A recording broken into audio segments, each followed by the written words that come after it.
Victor Wembanyama, the stone-cold lock #1 pick in the upcoming NBA draft. Wembanyama, who is currently playing in France, told Brian Windhorst and Jonathan Givony of ESPN that he welcomes playing for whichever team drafts him. Wembanyama said, quote, "There is no wrong team. I am not concerned. There is no bad organization. I never tell myself I won't like to go there," unquote. Wilbon, do you agree with Wembanyama that there is no wrong team? Far more important than agreeing with him, I admire him. I like his spirit. We always talk, you like to pick out guys who are complainers and you rip them for complaining or never being happy. This kid is saying, hey, just bring it on. Put me in, coach. I'm ready to play. And most of the teams, particularly the bottom five, maybe Charlotte's the only one, we've seen these other teams, Houston and Detroit, we've seen them draft people at the top and get to the finals. They've done it.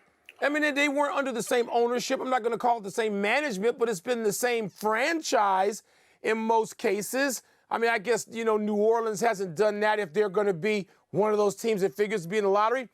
Even a team like the Bulls, which was last year in the playoffs, could sink to that level. We've seen them draft in the top 3 and get to the finals over the lottery era, which is basically 1984 on. So, Tony, good for him that he's not whining and he's saying, I'm ready to come. I'm going to be rich. I'm going to be well coached. I'm going to be surrounded by great players. Let's go. Good. Yeah, I'm going to take a slightly different point of view, but I'm going to personalize it.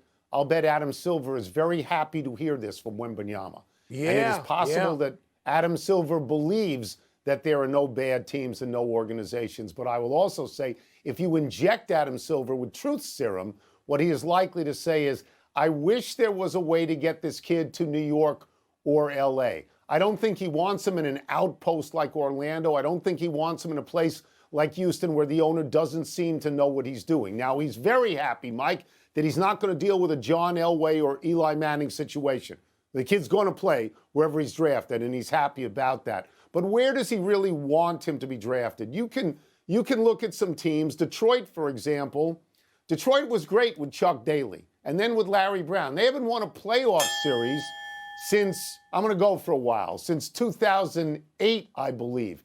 I would say that of the bottom 5 teams, and there's no glamour city here, it's Charlotte and it's Houston and it's Detroit and it's Orlando and San Antonio, San Antonio, yeah. I would say San Antonio is the best place. And the reason is because Greg Popovich runs a great organization and because European players have come there and thrived, like Tony Parker and Manu Ginobili. That's the best place. Second best place, I think, even though the team is lost, is Charlotte, because Michael Jordan owns the team. That's the bet you want to make. You want to bet on Popovich. You want to bet on Michael Jordan. The others are not nearly as attractive. This kid's going to make a team better.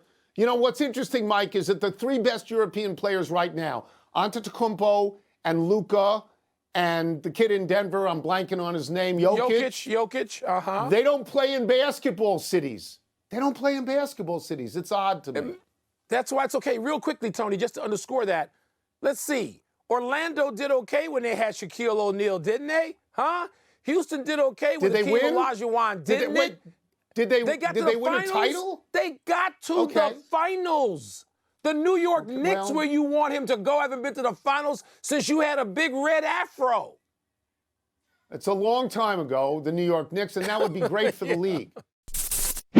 Thanks for watching ESPN on YouTube. For live streaming sports and premium content, subscribe to ESPN+.